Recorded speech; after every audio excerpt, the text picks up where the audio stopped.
esta proporción en el paso de esta situación de alto riesgo a la psicosis?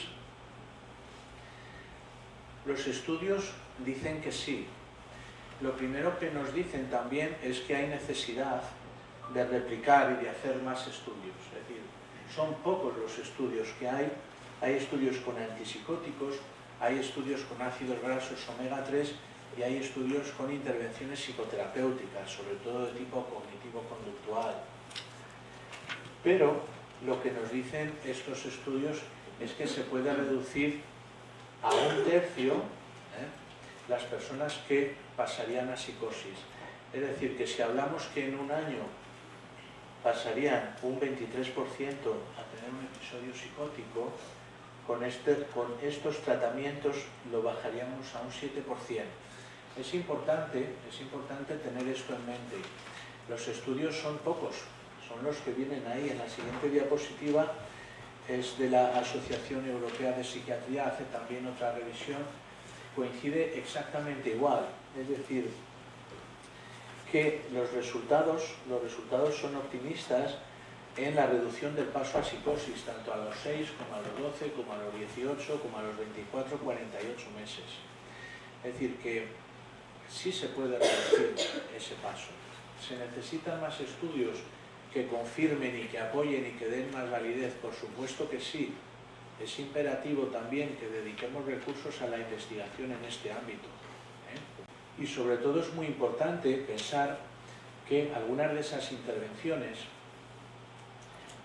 no tienen grandes efectos secundarios como son los ácidos grasos omega 3 o intervenciones de tipo psicoterapéutico, que son las que se recomiendan en la actualidad para este tipo de situaciones.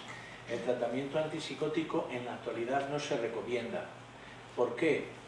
Porque aún no existe una evidencia de peso para que el peso de lo favorable pueda de alguna manera compensar los efectos secundarios que sí sabemos tienen los fármacos antipsicóticos, pero los ácidos grasos omega 3 y una buena intervención psicoterapéutica no tiene tantos efectos secundarios. Es decir, que tendríamos la intervención en este punto, la intervención prodrómica, ¿de acuerdo? Cuando aparecen todos esos síntomas. Yo les he dicho que esto era la vanguardia actual de la investigación. No es cierto. La auténtica vanguardia es esta pregunta que yo pongo aquí. ¿Se puede intervenir todavía antes? ¿Podemos intervenir antes de que ya empiece a haber esos síntomas, ese deterioro? Y aquí tienen un artículo muy reciente, del año 2016, donde ha participado un grupo muy importante, que es el grupo del Dr. Celso Arango, en el Hospital Gregorio Marañón, donde señalan que sí. Y de hecho lo que dice es "What are we waiting for?". ¿A qué estamos esperando? Verdaderamente, con el conocimiento científico actual, ¿a qué estamos esperando para intervenir antes de la fase prodrómica, que es la que viene en el cuadrado rojo? Antes podemos intervenir porque esos déficits cognitivos, que sería la línea amarilla, esos síntomas negativos, que sería la línea roja, esa disfunción psicosocial, que sería la línea verde, es que aparece ya antes, es que puede aparecer en la infancia y lo sabemos desde hace mucho tiempo. ¿Por qué no actuar antes? Y es lo que se plantea. En toda la población, no. Lógicamente, la intervención debe ir focalizada en situaciones de riesgo. Situaciones de riesgo como son niños con familiares de primer grado. Sabemos que las personas con un familiar de primer grado tienen un 10% de probabilidad de desarrollar una esquizofrenia, con lo cual, si la prevalencia en la población general es de algo menos del 1%, una proporción del 10% ya es una situación de riesgo. Si tiene dos familiares con esquizofrenia, la proporción de riesgo todavía es superior. Determinadas variantes genéticas se han asociado con un aumento de probabilidad de desarrollar esquizofrenia, y niños señalan en el trabajo que entre 9, 10, 11 años pueden desarrollar algún síntoma psicótico transitorio, también constituyen una población de riesgo.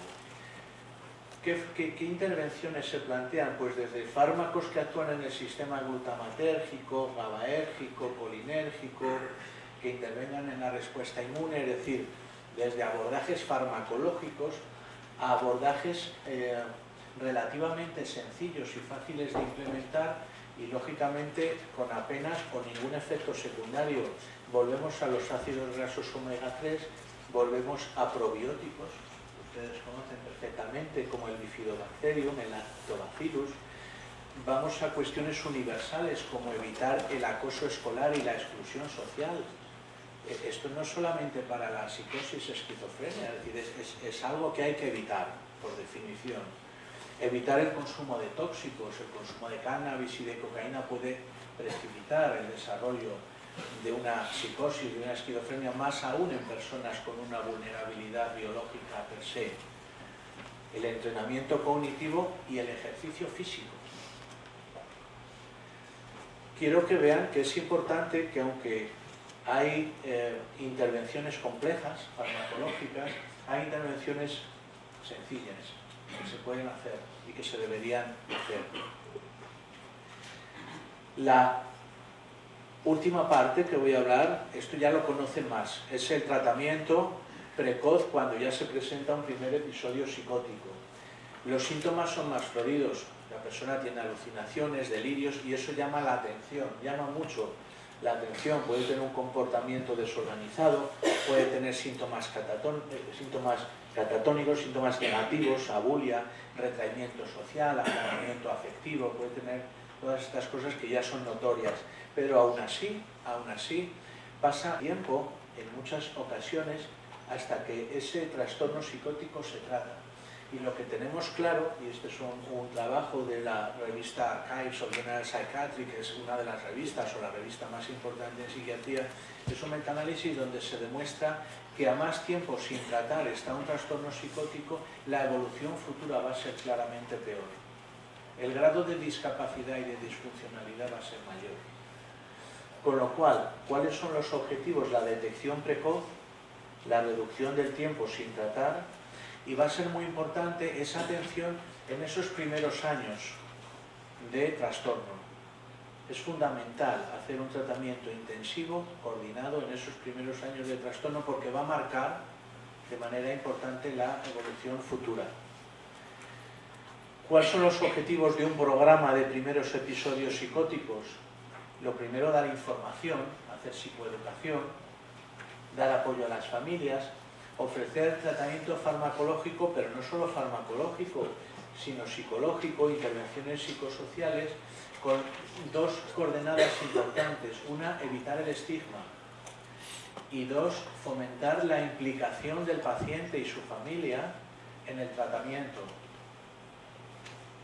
para facilitar la adherencia. Es muy importante que uno entienda qué pasa y que uno entienda por qué tiene que tomar un tratamiento y por qué pueden presentarse ciertos efectos secundarios y por qué tengo que contar a mi médico esos efectos o tolerar alguno de ellos. Es muy importante que uno esté implicado en eso. Evitar problemas secundarios, depresión, suicidio, aislamiento social, prevenir nuevos episodios por abandono de tratamiento, por consumo de sustancias, y tener una buena coordinación con otros dispositivos como servicios sociales y rehabilitación con el fin de mejorar la rehabilitación. ¿Qué profesionales? Bueno, hay psiquiatras, psicólogos, enfermeras especialistas en salud mental, terapeuta ocupacional, educador, trabajador social. Lo importante es lo que he puesto abajo, que sea no solamente un equipo multidisciplinar, sino un equipo capacitado. Es muy importante que las personas estén muy capacitadas en el tratamiento de la psicosis. Uno es psiquiatra, pero hay psiquiatras más especializados en depresión, en trastorno bipolar, en esquizofrenia, en trastorno obsesivo-compulsivo, igual que hay neurólogos pues, más especializados en crisis epilépticas, en esclerosis múltiple, es decir, que no todos sabemos de todo, ojalá. ¿Qué hay del tratamiento? Tenemos el tratamiento farmacológico con antipsicóticos y otros fármacos. A veces hay que utilizar ansiolíticos, antidepresivos. El tratamiento fundamental son los fármacos antipsicóticos. También el tratamiento psicosocial, psicoeducación, rehabilitación cognitiva, rehabilitación psicosocial. Es muy importante la adherencia terapéutica. El tratamiento más caro es el que no se hace, el que no se toma. Cuando hablamos del coste de los antipsicóticos, lo más caro es no tomarlo. Luego ya vienen otros antipsicóticos que cuestan un dinero. Pero lo más caro es no tomarlo. Y en un sistema público de salud, lo más caro no es el antipsicótico más caro. Lo más caro es no tomar el antipsicótico. Eso es una cuestión muy importante a tener en mente. El consumo de sustancias. Bueno, si volvemos a la primera diapositiva que les puse, es una edad propia de consumo de sustancias. El consumo de sustancias entre personas de 15 a 25 años es elevado. Social y culturalmente es un momento vital donde se consumen sustancias, donde hay presión social para consumir sustancias, donde el propio individuo quiere mentalmente experimentar y conocer cosas, es decir, que se juntan todos los ingredientes para consumir sustancias. Es más difícil consumir sustancias con 60 años. La edad propia pues pueden ser 15, 20. La atención a familiares, fundamental en cualquier programa de episodios psicóticos. Como he dicho al principio, la familia es quien primero se da cuenta de lo que está pasando. La familia es quien es el entorno inmediato de ese paciente y la familia es el apoyo fundamental del paciente, con lo cual programas o intervenciones que no tengan en consideración o que aíslen a la familia están abocados al fracaso. Es decir, que hay que saber compatibilizar muy bien lo que es el secreto médico y la confidencialidad con atender a una familia, claro. Es decir, habrá determinadas cuestiones que entren dentro del secreto médico, pero ampararse en el secreto médico para dejar a los familiares fuera indica un fracaso inevitable, ¿vale? Es fundamental. Y la otra parte fundamental es la coordinación entre dispositivos asistenciales. Por eso pongo abajo que es imperativo tener programas transversales a los diferentes dispositivos. Y la atención al paciente con psicosis no la llevan los de la unidad de hospitalización, no la llevan los del hospital de día, no la llevan los del centro de salud mental, otros dispositivos de rehabilitación, atención primaria, las asociaciones, la llevamos todos. La debemos de llevar todos en coordinación. Es decir, el plan terapéutico ha de ser transversal a todos estos dispositivos. La unidad de hospitalización no puede poner un tratamiento ajena al tratamiento que se va a seguir en el hospital de día, en la unidad de transición, en el centro de salud mental, y eso es algo que nosotros en nuestro hospital, y es algo que promovió el doctor Jiménez Arriero, estamos interesados, estamos desarrollando este programa de atención transversal. Por eso, en las reuniones que nosotros tenemos de la Comisión de Rehabilitación, no solamente estamos los psiquiatras, los psicólogos de diferentes dispositivos, pero también hay personas de rehabilitación, de la propia asociación, Diana y Mariano, vienen a estas reuniones. Es decir, que la visión debe ser, desde luego, transversal e integradora. Si no, el tratamiento está abocado al fracaso. Por terminar, tendríamos aquí lo que hemos llamado esa detección temprana y tratamiento del primer episodio psicótico. Tendríamos una parte de tratamiento hospitalario. En esa detección temprana, insisto, familia, atención primaria, entorno educativo. Ahí los psiquiatras no pintamos gran cosa. Familia, atención primaria, entorno educativo, es donde se detecta, y es donde hay que tener el radar y la antena para ver qué le está pasando a esta persona. ¿De acuerdo? Donde ya si actuamos es aquí, lógicamente, en el tratamiento hospitalario y después ya en el tratamiento ambulatorio. Pero como he señalado antes, todo esto es un proceso continuo. Y aunque se desarrolle en diferentes dispositivos, el equipo y el programa debe ser común. Termino. Es esencial la detección y la atención precoz en los trastornos psicóticos. Solo las intervenciones en fases precoces pueden prevenir la discapacidad. La atención en fases más avanzadas pueden intentar disminuir, pero la prevención solo se puede hacer en estos estadios tan iniciales, incluso cuando apenas hay síntomas. Nuestra capacidad actual para identificar grupos de alto riesgo y estadios iniciales constituye un imperativo para actuar. No podemos mirar para otro lado. No podemos decir los estudios que hay son aún insuficientes, no tenemos claro. No debemos hacer eso. No debemos situarnos en lo de que inventen otros. Y una vez todo esté muy claro, nosotros nos subiremos al carro. Nosotros debemos estar ya ahí. Aunque no existe una evidencia sólida de la eficacia, muchas de las intervenciones apenas tienen posibles efectos secundarios. El ejercicio físico, ácidos grasos omega 3 y otras que es que son de aplicación necesaria. Es decir, prevenir el acoso escolar y la exclusión social de los adolescentes en el medio académico es fundamental no solo para esto, sino para cualquier otro tipo de situación. Es urgente también investigar en estas intervenciones preventivas, claro. Es urgente investigar y dedicar fondos y financiación a la investigación. El problema de la investigación es que los fondos en general se dedican muy a corto plazo y estos trabajos son a largo plazo. Entonces, invertir en trabajos que me van a dar resultado dentro de 10 y de 15 años no es fácil, no es sencillo. Invertir para algo que me va a dar un resultado en 2 o 3 años, sí.